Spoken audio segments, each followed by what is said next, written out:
लोग कंफ्यूज हो जाते हैं। आइए देखते हैं दोस्तों। एक मार्केटिंग फर्म है, इसमें दो सीनियर डिजाइनर हैं, एक का नाम है राहुल, दूसरे का नाम है प्रिया, और दोनों एक ही क्लाइंट के कैंपेन पे काम कर रहे हैं, right. So they were constantly at odd over the direction of a major client campaign. लेकिन आइडियाज पे इतना ज्यादा क्लैश हो गया कि बात करना ही बंद कर दिया। जो इनका कन्फ्लिक्ट था ना, वो इस तरह एस्केलेट हो गया कि इन्होंने बात करना ही बंद कर दिया, राइट। तो सवाल ये कर रहा है कि सोचिए, जब टीम के सीनियर लोग बात नहीं करते तो प्रोजेक्ट का क्या हाल होता है। वही हो रहा है यहाँ पे। Conflict has escalated to the point where they refuse to share idea and obviously बात है, प्रोजेक्ट डिले हो गया, टेंशन बढ़ रहा है। अब तब मिस्टर शर्मा इंटरवीन करते हैं और 3 स्टेप फॉर्मूला अप्लाई करते हैं, जिसमें लिसन, टॉक एंड रिजॉल्व आता है। ये 3 स्टेप फॉर्मूला है। सवाल ये कर रहा है कि आपको ये बताना है कि इनमें से कौन सा स्टेटमेंट एक्यूरेटली डिस्क्राइब करता है लिसनिंग के रोल को कॉन्फ्लिक्ट रिजोल्यूशन प्रोसेस में। तो यानी आपको जो यहाँ पे लिसन, टॉक और रिजॉल्व कहा गया है, लिसनिंग का रोल कौन सा स्टेटमेंट सही तरीके से एक्सप्लेन कर रहा है, that is the question. Listening का रोल क्या है कॉन्फ्लिक्ट रिजोल्यूशन में, ये सवाल है। तो ऑप्शन कर रहा है it is merely a formality before the management imposes a decision, यानी एक तरह का फॉर्मेलिटी होता है ये। पहला ऑप्शन कर रहा है कि फॉर्मेलिटी है लिसनिंग। बी कर रहा है कि it is the step where the management must dominate the conversation to establish authority. C कर रहा है it is a crucial step where active listening help determine whether the resolution will be positive or negative. And option D है it is used to identify which employee is at fault so that they can be penalized immediately. दोस्तों option screen पर है A, B, C और D। Comment box में A, B, C, D जो भी आपको सही लग रहा है वो लिखिए बिना गेस किए हुए।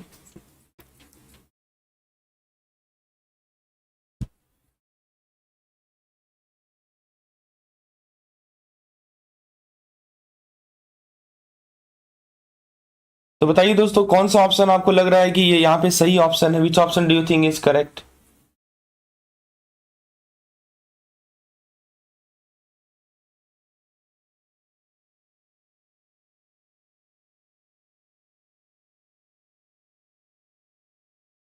Is it A, B, C और डी? आइए अब मैं आपको उसका बेसिक लॉजिक बताता हूं।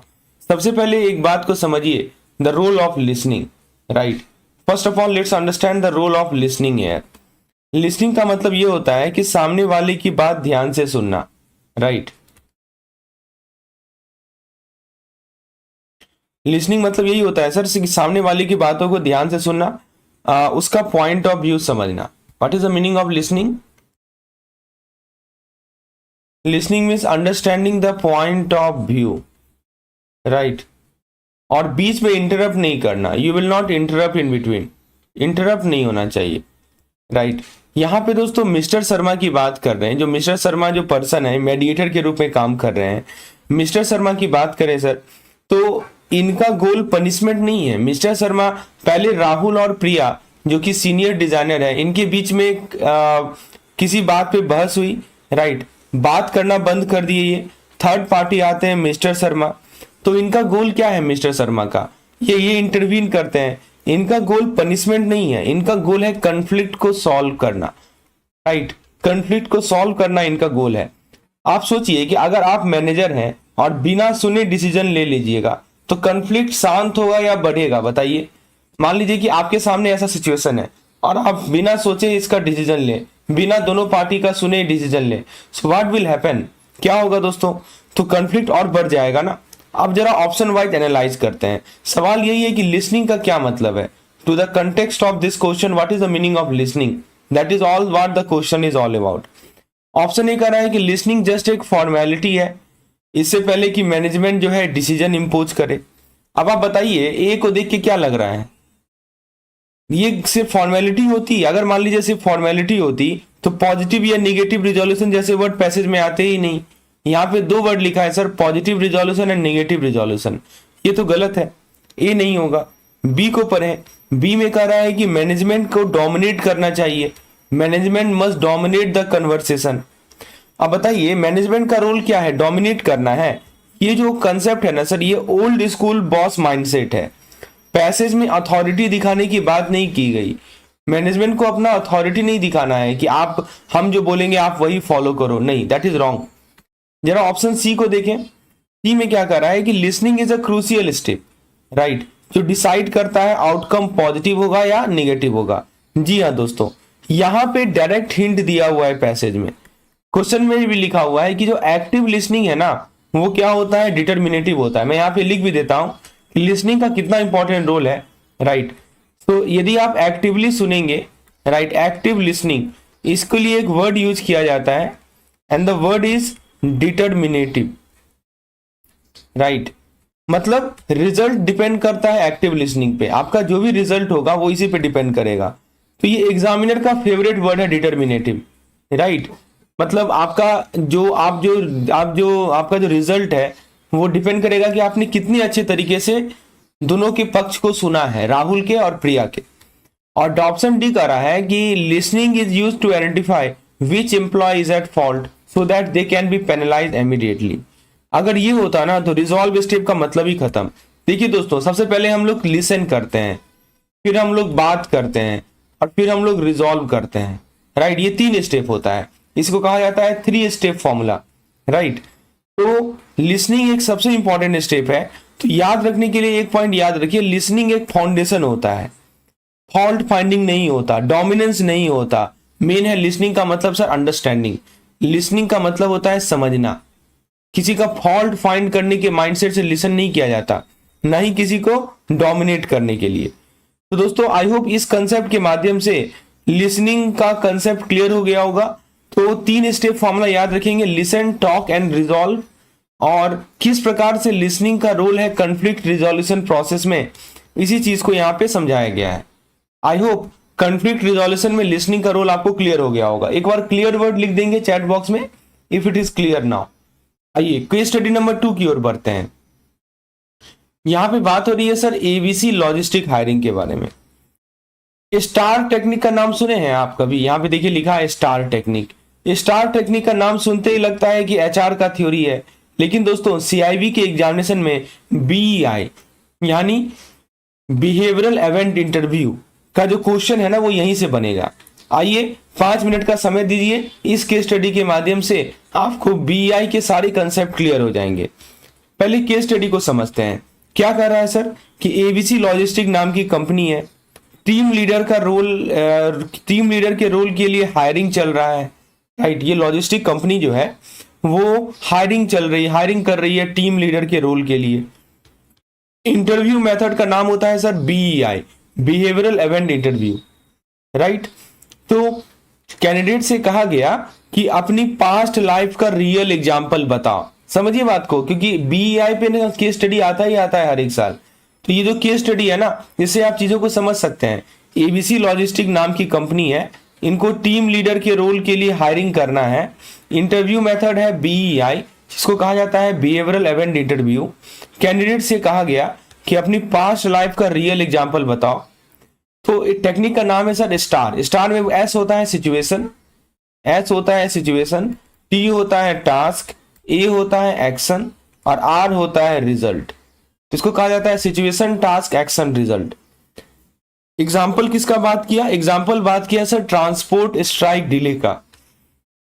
अब देखिए सवाल ये कर रहा है कि इस केस में बीईआई का कौन सा फीचर आपको क्लियरली दिख रहा है? Which feature of BEI is illustrated in above case? Option A, the interviewer is mainly assessing the candidate academic knowledge. Option B, the interviewer is collecting information about past behaviour to predict future job performance. Option C, the interviewer is testing the candidate through hypothetical imagination only. Option D, the interviewer is focusing only on candidate personality trait without example. Option आपके screen पर है, ए, B, सी या D. Chat box का इस्तेमाल करें और जल्दी बताएं कि कंपनी क्या करेगी, क्यों बीईआई, कौन सा फीचर इलस्ट्रेट हो रहा है, ए, बी, सी या डी।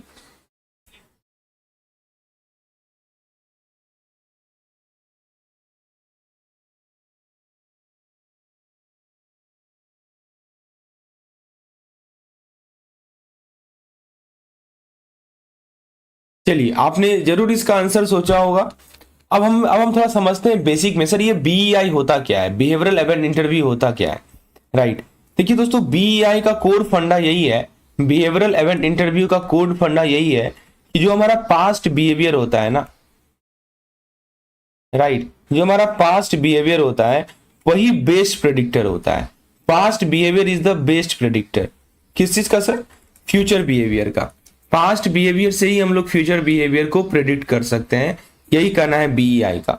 मतलब जो बंदे ने पहले रियल सिचुएशन में काम कैसे किया, वो बंदे ने पहले रियल सिचुएशन में काम कैसे किया, राइट, वही फ्यूचर में भी करेगा। जैसा उसने पास्ट में काम किया वही वैसा ही काम वो फ्यूचर में भी करेगा। इसीलिए इंटरव्यूअर क्या करोगे नहीं पूछता है, राइट। इंटरव्यूअर ये नहीं पूछता है कि क्या करोगे। Interviewer never ask what will you do. तो क्या पूछता है सर? इंटरव्यूअर पूछता है क्या किया है, what have you done, right, ये पूछता है व्हाट हैव यू डन। तो आप ये बताइए दोस्तों, इंटरव्यू में अगर कोई बोले कि मैं बहुत अच्छा लीडर हूं, या बोले कि यह सीन हुआ था मैंने ये एक्शन लिया, कौन सा आंसर ज्यादा पावरफुल होगा?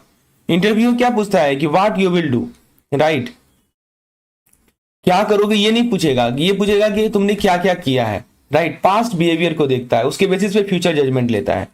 तो मान लीजिए इंटरव्यू में कोई अगर कोई बोले कि मैं बहुत अच्छा लीडर हूं, या कोई बोले कि ये सीन हुआ था मैंने ये एक्शन लिया, तो कौन सा ज्यादा आंसर पावरफुल होगा? सर पास्ट वाला ज्यादा पावरफुल होता है। अब आइए ऑप्शन वाइज एलिमिनेट करते हैं। Let's see the option that they are provided. Option number A कह रहा है कि कैंडिडेट के एकेडमिक नॉलेज को एसेस किया जाता है बीईआई में। नहीं दोस्तों, ये गलत है, ये बीईआई का बिल्कुल उल्टा है। यहाँ पे डिग्री या थ्योरी यहाँ पे इंपॉर्टेंट है ही नहीं, राइट। ऑप्शन नंबर बी कह रहा है कि पास्ट बिहेवियर को कलेक्ट करके फ्यूचर परफॉर्मेंस प्रेडिक्ट करना। जी हाँ दोस्तों, यही गोल्ड लाइन है। जो हमारा बिहेवियरल इवेंट इंटरव्यू होता है ना, उसमें एग्जैक्टली यही पॉइंट होता है सर। क्या होता है कि पास्ट बिहेवियर हम कलेक्ट करते हैं, उसके बेसिस पे हम फ्यूचर बिहेवियर को प्रेडिक्ट करते हैं। ऑप्शन सी कह रहा है कि interviewer is testing the candidate through the hypothetical imagination only. Sir hypothetical का मतलब होता है कि अगर ऐसा हो तो, लेकिन यहाँ पे रियल स्ट्राइक का एग्जांपल मांगा गया। देखिए ना, इन्होंने एग्जांपल भी किसका लिया? Transport strike delay. उनसे पूछा गया कि यदि ऐसा सिचुएशन आ जाए तो आप कैसे डील करेंगे, राइट। ट्रांसपोर्ट स्ट्राइक का डिले हो जाए। स्टार टेक्निक में situation, task, action, result, star का फुल फॉर्म भी याद रखेंगे हम लोग। और डी कह रहा है कि सिर्फ पर्सनैलिटी ट्रेट। इंटरव्यूअर का फोकस है कैंडिडेट के पर्सनैलिटी ट्रेट पे, बिना एग्जाम्पल का। सर स्टार टेक्निक ही एग्जाम्पल के लिए यूज होती है, तो ये भी गलत है। तो इसका सही जवाब है ऑप्शन नंबर बी। तो बीईआई क्या करता है कि पास्ट बिहेवियर फ्यूचर परफॉर्मेंस को प्रेडिक्ट करता है। तो यदि आपको एक लाइन में याद रखना हो ना बीईआई को, तो ऐसे याद रख सकते हैं। याद रखेंगे BEI is equal to real past. पहले आप रियल पास्ट देखें, स्टार टेक्निक अप्लाई करें, ये दोनों के हेल्प से ही आप फ्यूचर को प्रेडिक्ट कर सकते हैं, right. Real past, STAR technique, future prediction, that is called BEI. अगर क्वेश्चन में बीईआई आए, स्टार आए, सिचुएशन फ्रॉम पास्ट आए, ठीक है ना, तो अगर मान लीजिए इंटरव्यूअर बोले कि अगर कल स्ट्राइक हो जाए तो तुम क्या करोगे, क्या वो बीईआई हुआ क्या? तो एग्जैक्टली मतलब आपने पहले क्या किया, राइट, इसके बेसिस पे आपका फ्यूचर असेसमेंट किया जा रहा है। That is called behaviour event interview. और इसमें सबसे इंपॉर्टेंट टेक्निक होता है star technique, situation, task, action, result. बोलिए दोस्तों, ये कंसेप्ट क्लियर हुआ दोस्तों बीईआई का? क्या क्या बीईआई होता है, कहां पे हेल्प करता है? I have clear every aspect of it. यदि क्लियर है ना तो एक बार क्लियर वर्ड लिख दें और वीडियो को लाइक जरूर कर दें। चलिए अब हम लोग केस स्टडी नंबर 3 की ओर बढ़ते हैं। Let's see the case study number 3 on your screen. Perception और कन्फ्लिक्ट की बात हो रही है। ये क्वेश्चन बहुत ही डेंजरस है, क्योंकि यहाँ पे कन्फ्लिक्ट बिना लड़ाई का भी हो सकता है। अगर परसेप्शन क्लियर नहीं हुआ ना तो ऑप्शन गलत हो जाता है। आइए देखते हैं। एक सिचुएशन को इमेजिन करते हैं, राइट। एक सॉफ्टवेयर कंपनी है और 2 एम्प्लॉय हैं, रिया और अर्जुन। प्रोजेक्ट टाइमलाइन को लेके दोनों में डिसएग्रीमेंट हो जाता है। They have disagreement over a project timeline. कोई भी दोस्तों डायरेक्ट पर्सनल अटैक नहीं हो रहा है, कोई पर्सनल अटैक नहीं हो रहा है दोस्तों, कोई चिल्ला नहीं रहा है। फिर भी क्या होता है कि दोनों थ्रेटेंड फील करते हैं। दे बोथ फील थ्रेटेंड और एक दूसरे को अवॉइड करना स्टार्ट करते हैं। मैनेजर इस बात को नोटिस करता है और प्रॉब्लम फैक्ट की नहीं है, प्रॉब्लम इंटरप्रिटेशन की है। उसको रियलाइज हुआ कि जो इशू है ना वो फैक्ट की इशू नहीं है, इशू कहां पे, इंटरप्रिटेशन की। दोनों ने कैसे सिचुएशन को इंटरप्रेट किया। तो सवाल ये कर रहा है कि आपको ये बताना है कि ये जो डिसएग्रीमेंट कॉन्फ्लिक्ट में क्यों कन्वर्ट हुआ। आपस में डिसएग्रीमेंट था किसी प्रोजेक्ट के टाइमलाइन पे, ये आखिर कॉन्फ्लिक्ट में क्यों कन्वर्ट हुआ, that is your question. Option ही कर रहा है क्योंकि प्रत्येक डिसएग्रीमेंट जो है सीरियस कॉन्फ्लिक्ट ऑटोमेटिकली बन जाता है। बी कर रहा है क्योंकि कॉन्फ्लिक्ट तब अराइज होता है जब फैक्ट को हम ऑब्जेक्टिवली रिव्यू करते हैं। सी कर रहा है क्योंकि दोनों पार्टीज ने सिचुएशन को थ्रेट माना और रिस्पॉन्ड किया अपने परसेप्शन के बेसिस पर। और डी कर रहा है कॉन्फ्लिक्ट तभी होता है जब एम्प्लॉय सेम बैकग्राउंड से बिलोंग करते हैं। क्या लगता है दोस्तों, ए, बी, सी या डी? टाइप करें अपना रिस्पॉन्स चैट बॉक्स में। और मान के चले कि ऐसा ही क्वेश्चन एग्जामिनेशन में भी आने वाला है तो इसको एक मॉक टेस्ट की तरह दें। अपना रिस्पॉन्स जरूर टाइप करें, ए, बी, सी या डी। तभी तो मजा आएगा। ये आप देख पाएंगे कि हमारा जो लॉजिक है, आपने जो लॉजिक अप्लाई किया, क्या वो सेम है।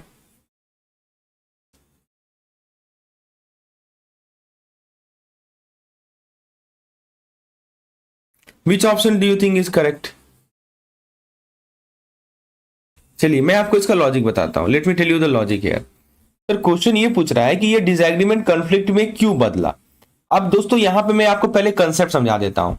ठीक है, यहां पे सबसे इंपॉर्टेंट वर्ड है परसेप्शन। समझिएगा दोस्तों, परसेप्शन बुक में लाइन बाय लाइन पढ़ेंगे ना, और जब कहानी से समझेंगे ना तो समझ में जल्दी आता है। और ये कहानी एक तरह से है। परसेप्शन का मतलब होता है कि सेम सिचुएशन है, राइट। परसेप्शन का मतलब है सेम सिचुएशन है लेकिन अलग अलग लोग उसे अलग तरीके से देखते हैं, right. People view differently, right.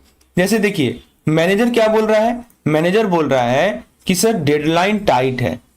Manager ये बोल रहा है कि जो डेडलाइन है ना ये टाइट डेडलाइन है, राइट। इंप्लॉय समझ रहा है कि मेरी कॉम्पिटेंसी पे डाउट आ रहा है। इंप्लॉय क्या समझ रहा है कि मेरी कॉम्पिटेंसी पे ये डाउट कर रहे हैं। और मैनेजमेंट थ्योरी का सर गोल्डन रूल यही है, ध्यान दीजिएगा, मैनेजमेंट थ्योरी की बात कर रहे हैं।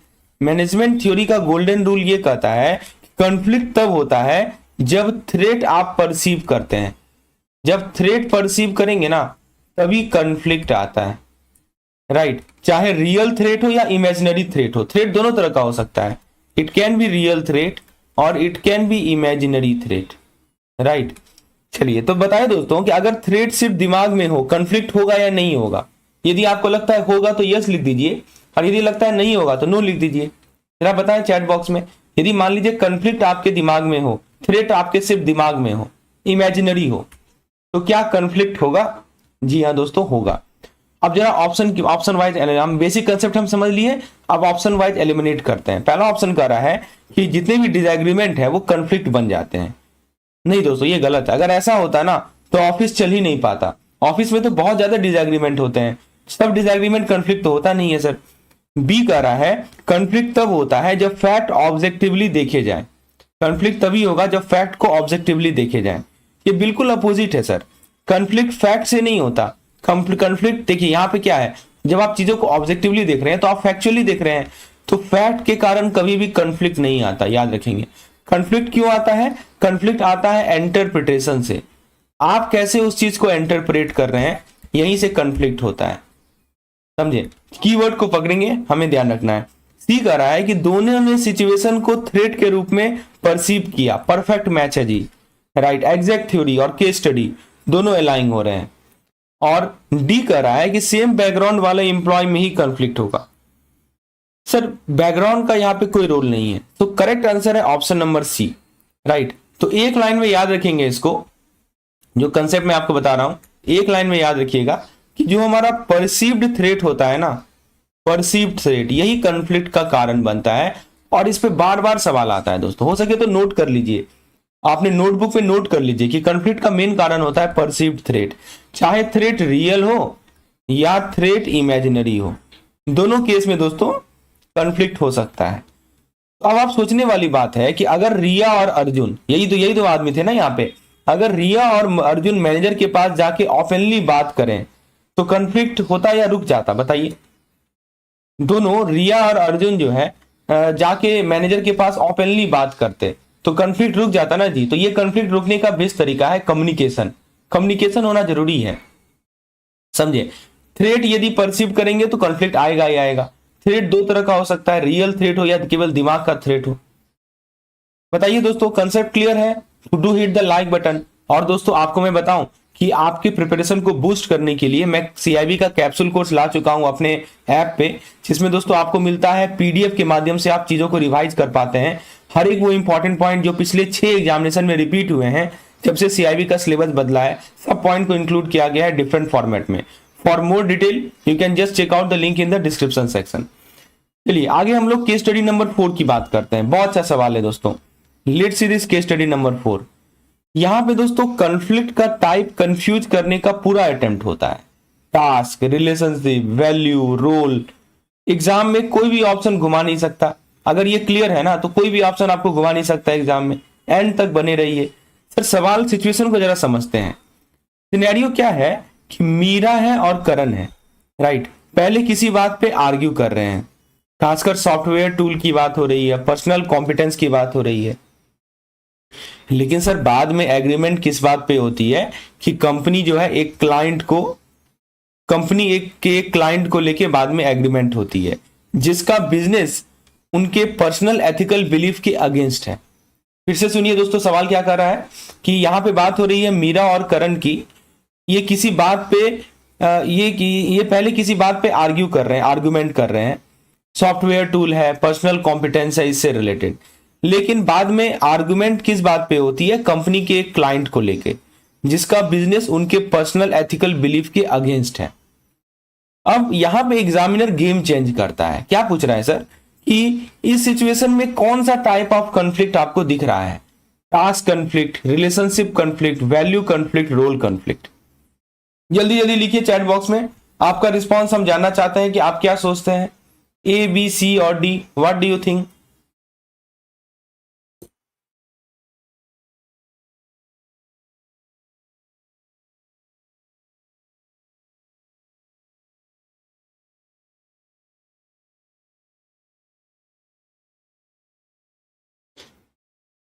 चलिए आपने जरूर सोचा होगा। अब मैं आपको इसका एक एक कॉन्फ्लिक्ट को मैं एग्जांपल लेके समझाता हूं, राइट, क्योंकि इसमें सवाल आता है बराबर कॉन्फ्लिक्ट को कैसे पहचाने। सबसे पहले टास्क कॉन्फ्लिक्ट की बात कर लें, ठीक है। टास्क कॉन्फ्लिक्ट का मतलब होता है सर काम का तरीका, राइट, वे ऑफ वर्क कर सकते हैं, way of executing the work, right. क्या मेथड आप यूज कर रहे हैं, क्या टूल्स आप यूज कर रहे हैं, राइट, कौन सा सॉफ्टवेयर आप यूज करेंगे, राइट। तो ये होता है सर टास्क कॉन्फ्लिक्ट। दूसरा है हमारा रिलेशनशिप कॉन्फ्लिक्ट।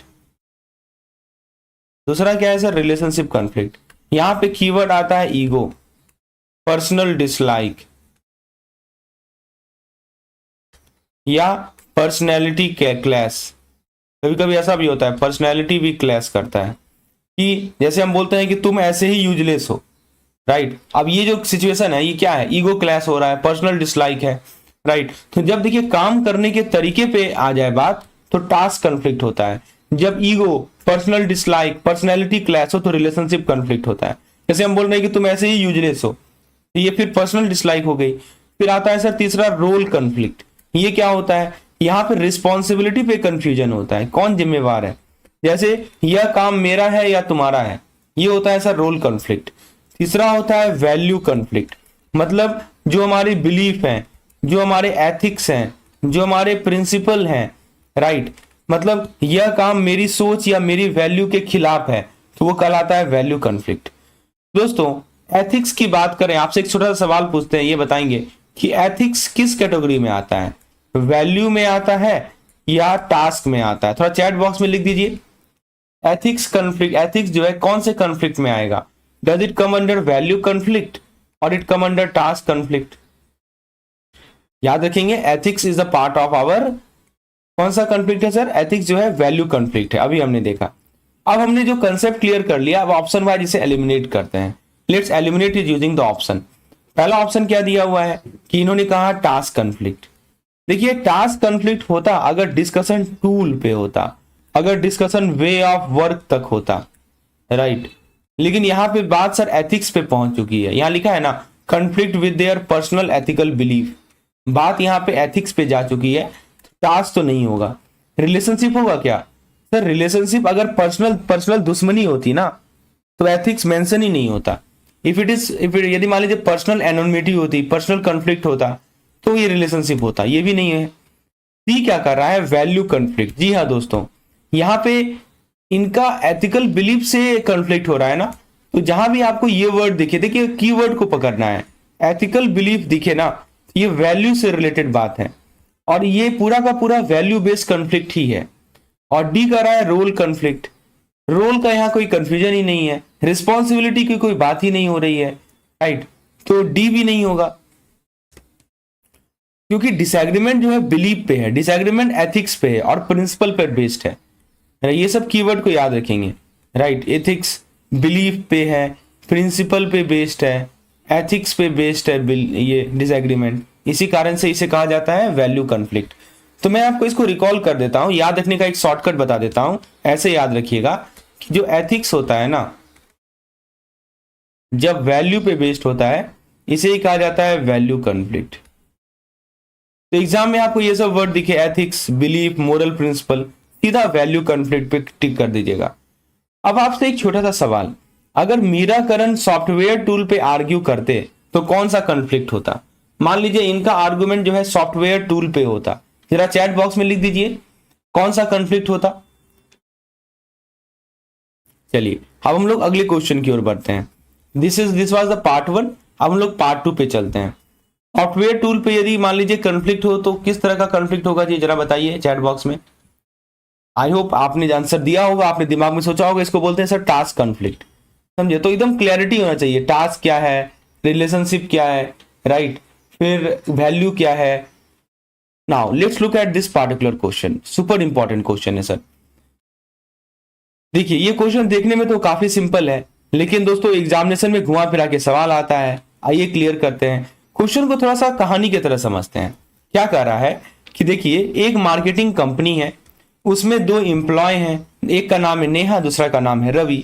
नेहा बोल रही है कि मुझे मॉडर्न और बोल्ड डिजाइन चाहिए, राइट। नेहा को क्या चाहिए सर? मॉडर्न और बोल्ड डिजाइन चाहिए। She wanted a modern and bold design. Ravi बोल रहा है नहीं, मुझे सिंपल और ट्रेडिशनल डिजाइन ही पसंद है। He prefer a simple and traditional style, right. अब कॉन्फ्लिक्ट हो गया। अब आता है मैनेजर। मैनेजर क्या करता है कि दोनों की बातों को शांति से सुनता है, right. He listen to both the word, right, very calmly, और सजेस्ट करता है और कहता है कि देखो फाइनल डिजाइन ऐसा होना होगा जिसमें थोड़ा बोल्ड एलिमेंट भी होगा, थोड़ा ट्रेडिशनल फीचर भी होगा, कॉम्बो होगा, some bold element some traditional feature, right, दोनों का कॉम्बिनेशन होगा। अब ध्यान से सुनिए एक line, neither Ravi nor Neha got exactly what they wanted, फिर भी दोनों मान गए। देखिए ये चीज आपको ना जब केस स्टडी सॉल्व करेंगे तभी समझ में आएगा, राइट। बहुत अच्छा केस है कि पहले दोनों में कॉन्फ्लिक्ट हुआ, नेहा बोल रही है कि हमको मॉडर्न डिजाइन चाहिए, रवि बोल रहा है कि नहीं सिंपल और ट्रेडिशनल स्टाइल चाहिए। फिर मैनेजर एंट्री करते हैं, मैनेजर दोनों की बातों को सुनते हैं और अपना वर्डिक्ट देते हैं कि देखो फाइनल डिजाइन ऐसा होगा जिसमें ना थोड़ा सा बोल्ड एलिमेंट भी होगा और थोड़ा सा ट्रेडिशनल फीचर भी होगा। तो दोनों को नहीं मिला जो चाहते थे, लेकिन फिर भी दोनों मान गए। सर सवाल ये कर रहा है कि आपने थॉमस किलमैन मॉडल का नाम जरूर सुना होगा, बहुत इंपॉर्टेंट मॉडल है और इसी से रिलेटेड सवाल है, बार बार हर एक साल आता है ये, राइट। अब आपसे पूछता हूं कि क्या किसी ने पूरी जीत हासिल की? नहीं ना, दोनों ने थोड़ा थोड़ा सेक्रीफाइस किया। अब थॉमस किलमैन मॉडल का कौन सा कॉन्फ्लिक्ट रिजोल्यूशन अप्रोच यहां पे यूज हो रहा है? Option A avoiding, accommodating, compromising, competing. जल्दी बताइए चैट बॉक्स में।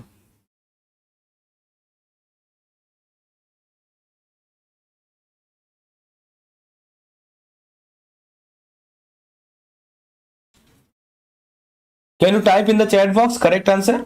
Waiting for your response. अपना रिस्पॉन्स टाइप करें चैट बॉक्स में। क्या लगता है, ए, बी, सी या डी?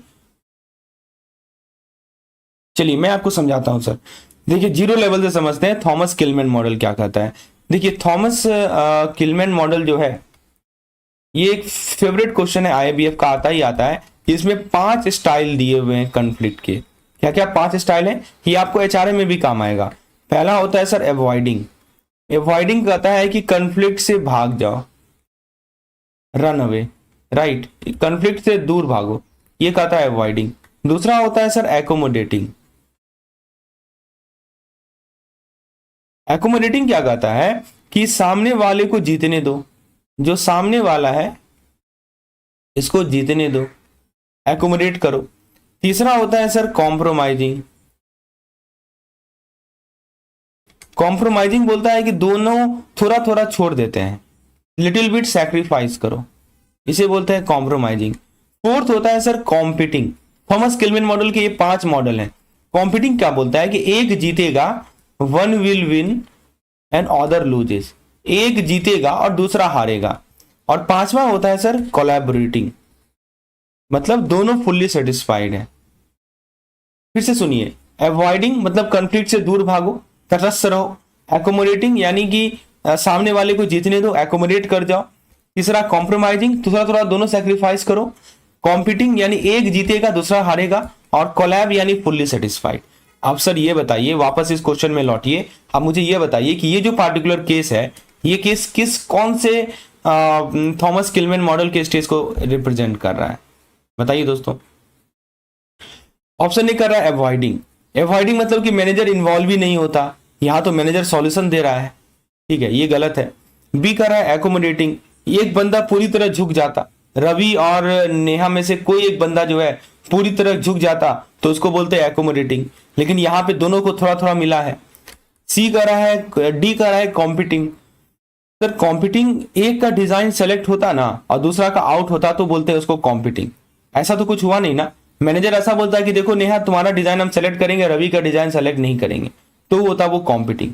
इसका सही जवाब है कॉम्प्रोमाइजिंग, मतलब दोनों पार्टी थोड़ा थोड़ा एडजस्ट करते हैं और कोई भी 100% हैप्पी नहीं है। हैप्पी नहीं ना होगा जी, क्योंकि उसका डिजाइन तो सेलेक्ट नहीं हुआ, राइट, तो इसी कारण से खुश नहीं है, लेकिन हाँ थोड़ा थोड़ा सेक्रीफाइस दोनों ने किया, इसे ही कहा जाता है कॉम्प्रोमाइजिंग। बोलिए दोस्तों, कंसेप्ट क्लियर है? इससे आसान तरीके से कोई नहीं समझा सकता, क्योंकि दोस्तों ये बेस्ट तरीका है चीजों को समझने का, एग्जाम्पल के माध्यम से। Avoiding, accommodating, compromising, competing. दूसरे केस स्टडी के लिए तैयार हैं? आइए देखते हैं।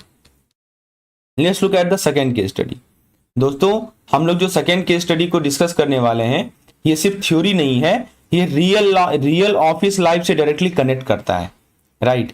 एंड तक रुकिएगा वरना गलती पक्का है। दोस्तों आपको मैं बता दूं कि यदि आप भी कंफ्यूजन में हैं सर ईवीएम में कौन से टॉपिक को पढ़ें, क्योंकि टाइम बहुत कम है, 4-5 सब्जेक्ट्स है सर, तो मैंने आपके लिए ना सभी सब्जेक्ट्स का टीयर वाइज एनालिसिस किया है। कुछ इंपॉर्टेंट टॉपिक को हमने टीयर 1 में डाला है जिसको आप पहले पढ़ें, और यदि आप उसका एनालिसिस जानना चाहते हैं ना तो हमारे टेलीग्राम ग्रुप से जुड़ जाए, वहां पे मैं उसका लिंक पोस्ट कर देता हूं जिसमें टीयर वाइज एनालिसिस किया हुआ है, सुपर इंपॉर्टेंट एनालिसिस है। देखिए यहाँ पे सवाल को समझते हैं, वापस क्वेश्चन में लौटते हैं। रियल ऑफिस लाइफ से डायरेक्टली कनेक्ट करता है। चलिए सिचुएशन को देखते हैं। मिस्टर दास हैं जो कि एक वेयर हाउस सुपरवाइजर है, उसके 2 बेस्ट एम्प्लॉय हैं, सुनीता और रमेश, ठीक है। दोनों के बीच कम्युनिकेशन बिल्कुल ब्रेकडाउन हो चुकी है, ब्रेकडाउन इन कम्युनिकेशन। सरफेस पे लग रहा है इन्वेंट्री फाइल मूव करने का इशू, राइट। यहां पे जो है इशू एक आ रहा है, was deeper than just moving the file. अब देखिए हुआ क्या कि यहां पे गेम चेंज होता है। मिस्टर दास को लगता है इशू सिर्फ फाइल का नहीं लग रहा, कुछ और भी है, राइट। उन्होंने प्रूव किया, राइट। फिर वो और डीप जानना चाहते हैं कि आखिर क्या इशू है, क्यों इनके बीच में कॉन्फ्लिक्ट चल रहा है, क्यों इनके बीच में डिसएग्रीमेंट चल रहा है, राइट। तो पता चला कि 6 महीना पहले शिफ्ट स्केड्यूल पे एक कमेंट पास हुआ था जिसने फेवरेटिज्म का परसेप्शन क्रिएट किया था, राइट। 6 महीना पहले एक कमेंट पास हुआ था, राइट, जिसने फेवरेटिज्म का परसेप्शन क्रिएट किया था। एक्चुअल प्रॉब्लम वही था, फाइल इशू सिर्फ ट्रिगर था, राइट। फाइल वाला जो इशू था ना वो सिर्फ ट्रिगर था, लेकिन एक्चुअल प्रॉब्लम वो 6 महीना बाद था। फिर सवाल ये कर रहा है कि यहां पे बताइएगा कि ये पास्ट का कमेंट अगर कैच ना होता तो कॉन्फ्लिक्ट सॉल्व होता क्या? ये जो पास्ट का जो कमेंट किया गया था, कुछ भी कमेंट हो, यदि मान लीजिए ये अगर कैच ना होता, राइट, तो कॉन्फ्लिक्ट सॉल्व होता? बिल्कुल नहीं। पता ही नहीं चलता कि आखिर ये कॉन्फ्लिक्ट हो क्यों रहा है, अब सवाल ये कर रहा है कि इनमें से कौन सा स्टेटमेंट बेस्ट डिस्क्राइब कर रहा है ऑब्जेक्ट। देखिए दो स्टेप है। स्टेप नंबर 2 क्या है सर? कंफ्लिक्ट रिजोल्यूशन प्रोसेस का स्टेप नंबर 2 होता है लुक बियॉन्ड। सर ये लुक बियॉन्ड की ही हम बात कर रहे हैं। लुक बियॉन्ड का क्या ऑब्जेक्टिव है? राइट, ऑप्शन ए कह रहा है कि to identify the immediate triggering incident that started the argument and punish the responsible party, to encourage the party to look past the triggering incident, to discover the real cause, to look beyond the current employee and hire new staff to replace those involved in the conflict, and to ignore the emotional aspect of the conflict and focus strictly on the financial loss to the organization. देखिए sir, conflict resolution में एक सबसे important step होता है, इसको बोलते हैं look beyond. Right, वो सवाल ये कर रहा है कि इस क्वेश्चन के पर्सपेक्टिव में लुक बियॉन्ड का क्या मतलब है, ए बी सी या डी?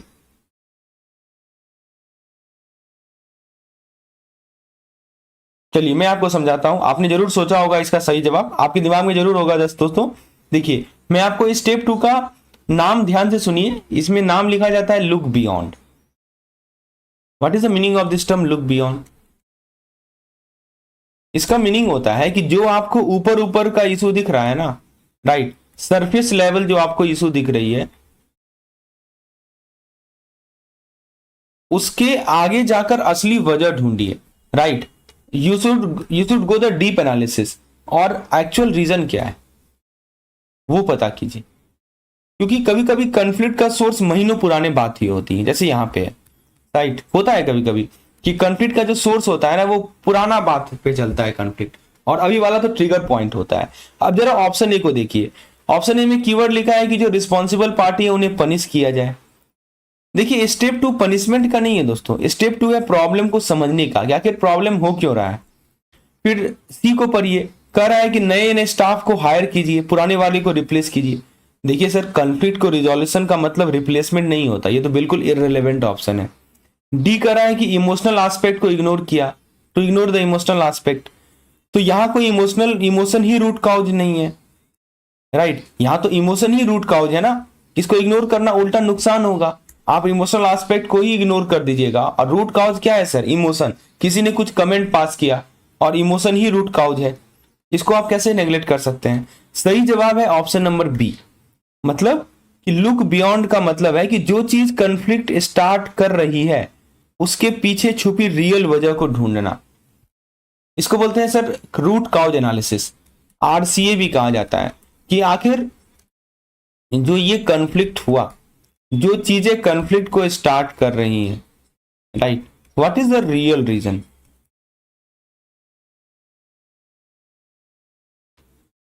समझ में आया दोस्तों? इसे ही कहा जाता है conflict resolution stage. I hope ये चीजें क्लियर हुई होंगी। लुक बियॉन्ड का मीनिंग क्या होता है, ये बहुत इंपॉर्टेंट स्टेप है।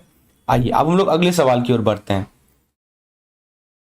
अगला सवाल आपके सामने है, केस सिनेरियो स्क्रीन पर। दोस्तों ये क्वेश्चन सिर्फ एचआर का नहीं है, ये डेटा सिक्योरिटी, स्पीड, एफिशिएंसी का कॉम्बो है। एग्जाम में सिंपल लगता है लेकिन गलत ऑप्शन बहुत टेम्पटिंग आता है। एंड तक रुकिएगा, चीजें आपको एकदम क्रिस्टल क्लियर हो जाएंगी। सर सवाल ये कह रहा है कि एक रियल लाइफ कॉर्पोरेट की कहानी को, सिचुएशन को देखते हैं। एक रियल लाइफ कॉर्पोरेट है जिसका नाम दे रखा है ग्रीनफील्ड रिटेल लिमिटेड। और कंपनी की प्रॉब्लम क्या है कि इंफॉर्मेशन फ्रेगमेंटेड है। इंफॉर्मेशन क्या है सर? फ्रेगमेंटेड है। इसका दिक्कत क्या हो रहा है कि एचआर स्लो हो रहा है, डेटा एक्यूरेसी पे डाउट आ रही है। राइट, आप देखिए ना, जानकारी यदि फ्रेगमेंटेड वे में होगा तो इसका इंपैक्ट क्या होगा कि जो ह्यूमन एचआर डिपार्टमेंट है इसका वर्क जो है स्लो हो जाता है। और केवल इतना ही नहीं, जो डेटा एक्यूरेसी है इस पे भी डाउट हो रहा है। सॉल्यूशन क्या अप्लाई किया कि सिंपली पर्सनल एचआर डेटाबेस बनाया। Right, employ self service module बनाया। आउटकम देखिए क्या हुआ सर कि डेटा एक्यूरेसी इंप्रूव होती है, एचआर रिस्पॉन्स 40% कम हो जाता है। अब सर क्वेश्चन ये पूछा गया कि मेन बेनिफिट क्या है सिक्योर एचआर डेटाबेस का प्लस रोल बेस्ड एक्सेस का ऑर्गेनाइजेशन में, ये सवाल है। ये दोस्तों यूनिट नंबर 16 जो है ना आपका एचआरएम एंड टेक्नोलॉजी, वहां से सवाल आता है। बहुत लोग क्या करते हैं, इस यूनिट को इग्नोर करते हैं, लेकिन सर इग्नोर करने वाली यूनिट है ही नहीं है। अभी आप इसको अप्रिशिएट कर पाएंगे। इस क्वेश्चन के माध्यम से। सवाल ये कर रहा है कि सिक्योर एचआर डेटाबेस और रोल बेस्ड एक्सेस का मेन बेनिफिट क्या है। ऑप्शन दे रखा है, ये it allow all the employee to access every HR record to improve transparency. B कर रहा है, it ensure staff only have access to data applicable to their job role, protecting sensitive information and reducing the misuse. C कर रहा है, it eliminate the need for any HR reporting, मतलब इसके कारण आप ये जो सिक्योर डेटाबेस है इसके कारण एचआर रिपोर्टिंग की आवश्यकता ही नहीं होती, क्योंकि डेटा जो है सीनियर मैनेजमेंट को ऑटोमेटिकली विजिबल होता है। और डी कर रहा है कि ये यहाँ पे ईएसएस की नीड ही नहीं होती, क्योंकि एचआर सारे एडमिन टास्क को ज्यादा एफिशिएंटली हैंडल कर पाते हैं। Now please type your response in the chat box, A B C और डी।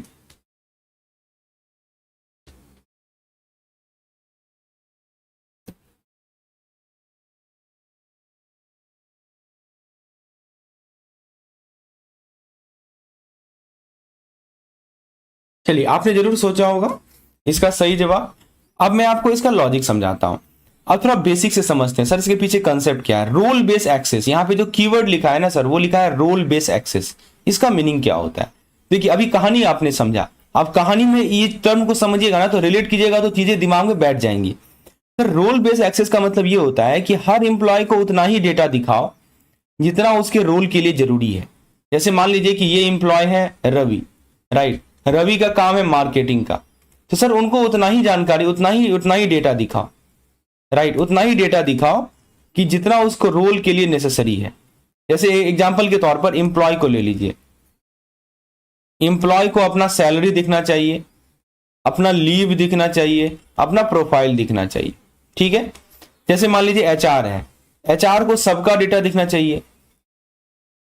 मैनेजर है तो मैनेजर को अपनी टीम का डेटा दिखना चाहिए। तो इसे ही बोला जाता है sir role base access. Book में तो ये वर्ड लिख दिया है रोल बेस एक्सेस, लेकिन सब लोग समझते ही नहीं इसका मतलब क्या है। मतलब इंप्लॉय को उतना ही डेटा दिखाओ जितना उसके काम के लिए जरूरी हो। कोई इंप्लॉय है तो उसको सैलरी दिखा दो, उसको लीव दिखा दो, प्रोफाइल दिखा दो। कोई एचआर है तो उसको दिखा दो सारा डेटा, सबका डेटा दिखना चाहिए। और कोई मैनेजर है तो उसको टीम का डेटा दिखा दो। अब बस ये कंसेप्ट ध्यान में रखिए। अब आइए ऑप्शन को एलिमिनेट करते हैं। ऑप्शन नंबर ए कह रहा है कि all employee can access every HR record. जी नहीं दोस्तों, ये गलत स्टेटमेंट है, this is wrong statement. Transparency के नाम पे डेटा आपका लीक हो जाएगा, राइट। सिक्योर एचआर का उल्टा कंसेप्ट है, this is wrong. What about B? Option B क्या कर रहा है? ऑप्शन सी पे पहले आते हैं। सी कर रहा है कि एचआर रिपोर्टिंग की नीड ही खत्म।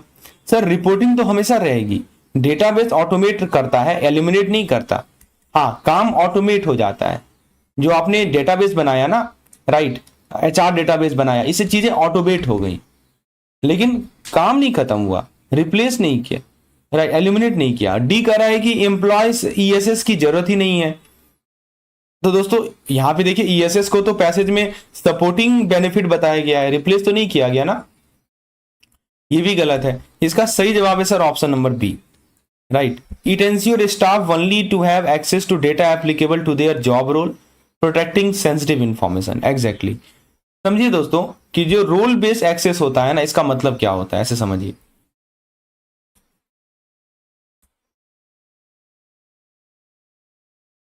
रोल बेस्ड एक्सेस का मतलब होता है कि सही डेटा दो, राइट डेटा, राइट पर्सन,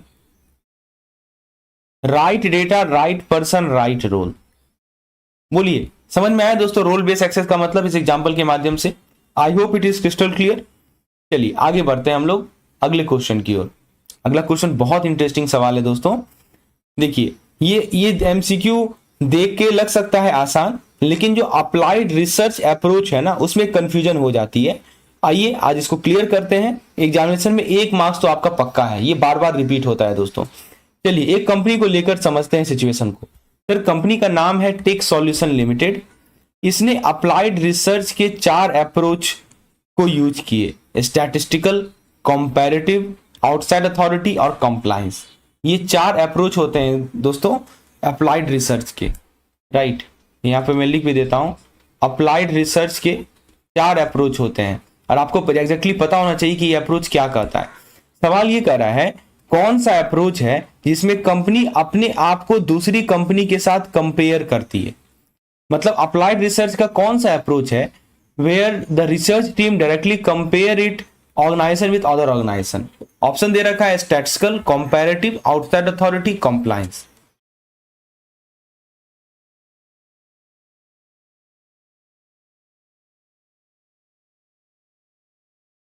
जल्दी से बताइए दोस्तों, बहुत सिंपल सवाल है आपके सामने.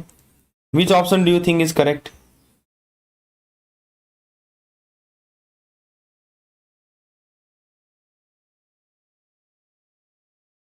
चलिए मैं आपको इसका लॉजिक बताता हूं. ये बहुत सिंपल सवाल है दोस्तों, सभी लोग इसका जवाब दे सकते हैं. Right, everyone can answer this question. तो यहां पे देखिए दोस्तों, let's come back to this question. सबसे पहले ये इसका मतलब समझते हैं कि ये जो अप्लाइड रिसर्च है इसका मतलब क्या होता है. What is the meaning of this applied research?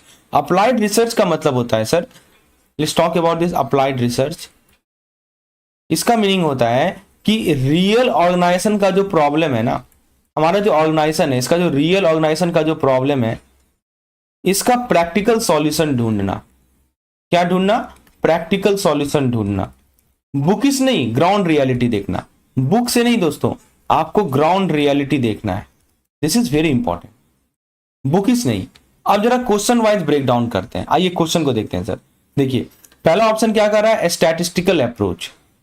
Statistical approach में क्या होता है? केवल नंबर होते हैं, केवल डेटा होते हैं. Right, number, data, record, right, ये एनालाइज किए जाते हैं. कंपैरिजन विद अदर कंपनी नहीं होती. तो ये तो गलत है. बी कर रहा है कंपैरेटिव. अच्छा पहले सी को देखते हैं. सी कर रहा है आउटसाइड अथॉरिटी अप्रोच. बाहर से एक्सपर्ट या कंसल्टेंट को बुलाना.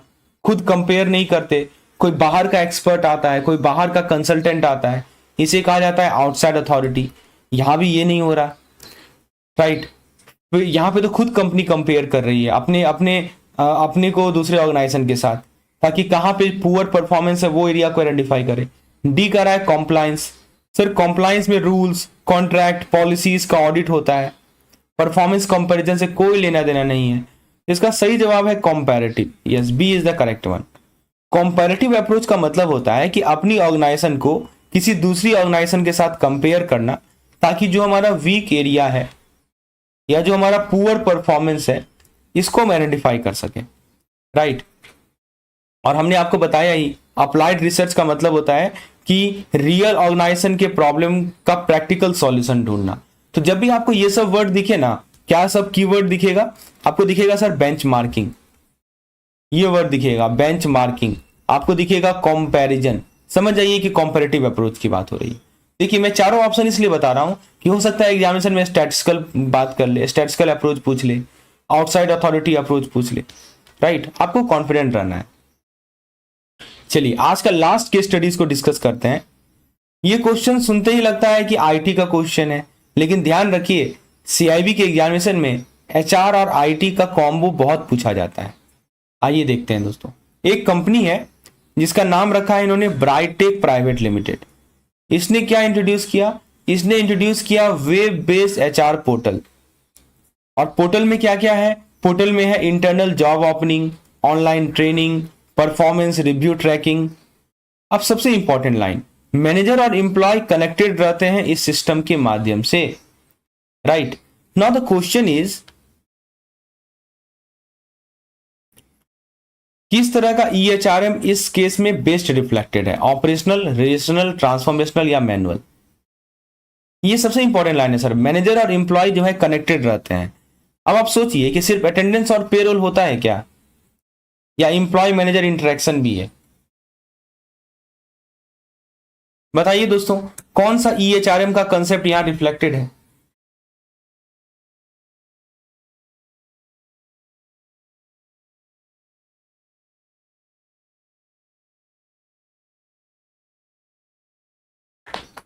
चलिए आपने जरूर सोचा होगा इसका सही जवाब. EHRM होता है सर इलेक्ट्रॉनिक HRM की बात हो रही है. आइए मैं आपको इसका लॉजिक बताता हूं. EHRM के टाइप्स को एक बार क्लियर करते हैं. देखिए दोस्तों, बिल्कुल बेसिक से समझते हैं कि EHRM के मेन टाइप क्या क्या होते हैं. पहला टाइप होता है हमारा ऑपरेशनल EHRM. दूसरा टाइप होता है हमारा रिलेशनल EHRM. और तीसरा टाइप होता है हमारा ट्रांसफॉर्मेशनल EHRM. समझे, ये तीन तरह के होते हैं EHRM. ऑपरेशनल में क्या होता है सर, ऑपरेशनल में हम लोग रूटीन वर्क करते हैं। समझिए, मैं डिफरेंस क्लियर कर देता हूं। रूटीन वर्क करते हैं, जैसे आपका अटेंडेंस हो गया, राइट, जैसे आपका पेरोल हो गया या आपका लीव हो गया, ये हमारा आता है ऑपरेशनल। रिलेशनल में क्या होता है कि हम लोग पीपुल कनेक्शन करते हैं, people connection and HR process. जैसे आप ध्यान दे रहे हैं सर रिक्रूटमेंट पे या ट्रेनिंग पे या परफॉर्मेंस मैनेजमेंट पे या कम्युनिकेशन पे, ये रिलेशनल आता है। तीसरा होता है ट्रांसफॉर्मेशनल। ट्रांसफॉर्मेशनल होता है लॉन्ग टर्म स्ट्रेटजी। क्या होता है, लॉन्ग टर्म स्ट्रेटजी। जैसे आप टैलेंट को मैनेज कर रहे हैं, लीडरशिप डेवलप कर रहे हैं, ये होता है ट्रांसफॉर्मेशनल। अब जरा बेसिक कंसेप्ट तो क्लियर हो गया, ऑपरेशनल, रिलेशनल और ट्रांसफॉर्मेशनल क्या होता है। लॉन्ग टर्म स्ट्रेटजी बनाना होता है ट्रांसफॉर्मेशनल। अब जरा ऑप्शन को एलिमिनेट करते हैं। यहाँ पे कीवर्ड देखना है हमें, internal job opening, online training, performance review tracking, right, एक एचआर पोर्टल आया। तो सवाल है कि कौन सा EHRM है। पहला ऑप्शन कर रहा है operational. Sir operational day to day काम के लिए होता है, जो डे टू डे आपका एडमिन वाला काम होता है ना, उसके लिए ऑपरेशनल है। यहाँ पे तो ट्रेनिंग हो रही है, यहाँ पे तो परफॉर्मेंस रिव्यू हो रहा है, ये तो नहीं होगा। ट्रांसफॉर्मेशनल, ट्रांसफॉर्मेशनल दोस्तों स्ट्रेटेजिक लेवल का होता है। क्या होता है सर, स्ट्रेटेजिक लेवल का होता है। केस में स्ट्रेटेजिक चेंज तो कहीं नहीं लिखा है, तो ट्रांसफॉर्मेशनल भी नहीं होगा।